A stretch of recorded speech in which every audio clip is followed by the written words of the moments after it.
ni, aku nak bagi tahu kat korang. Korang kalau budak aircon rumah, dia tak sama dengan aircon kereta. So hari ni kereta aku tiba-tiba aircon problem, tak sejuk.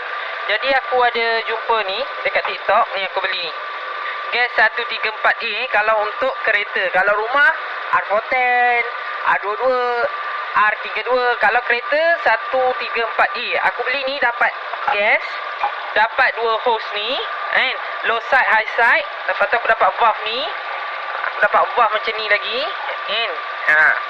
And then meter. So kita try top up dulu kita punya gas aircon kita ni. Kita try top up, tengok macam mana. Kita try pakai, kan. Nanti kalau dah sejuk, kalau still bocor, memang kena bawa bengkel lah, sebab dia kena buka semua cooling-coil, kan. Tapi kita boleh mencuba. Okay, first step. Okay, beli murah je, tak payah kau nak bawa pergi kedai. Alright, so jom kita masukkan gas kita.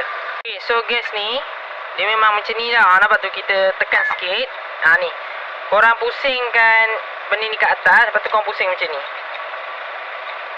Kita pusingkan. Kita tak ada stand korang.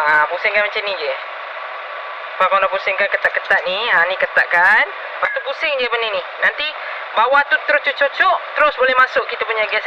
Alright, so macam ni kita nak pasang benda ni. Benda ni dah settle. Sekejap lagi kita guna hose merah ni. Yang ni kita tekan je. Macam ni. Ni korang just tekan je, plug in kat sini. Macam tu. So kita tengok gas kita memang kurang. So jom kita top up. Hasil dia macam ni. Wayar merah pergi tengah, wayar biru keluar. Nak top up, buka ni. Buka ni, tengok meter.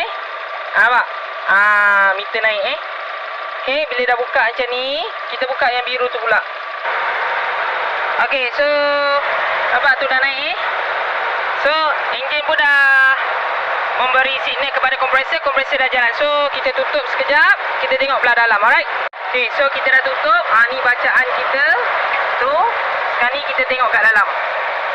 Okay, so ni aircon kita lah. Bolehlah sejuk sikit sebab tong dia kecil.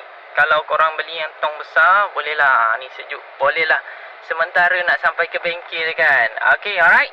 So itu sajalah perkongsian Cik Tangga. Kalau korang nak, korang boleh check kat beg kuning Cik Tangga. Jom kita tengok kat enjin pula. Okay, so gas pun dah habis. Dia bagi pun tong kecil ni 340 gram. Gram. Alright, so yang ni nak riliskan dia, tekan macam ni, dah tercabut. Okay, alright. So settle lah. Okay korang, itu saja perkongsian Cik Tangga buat korang.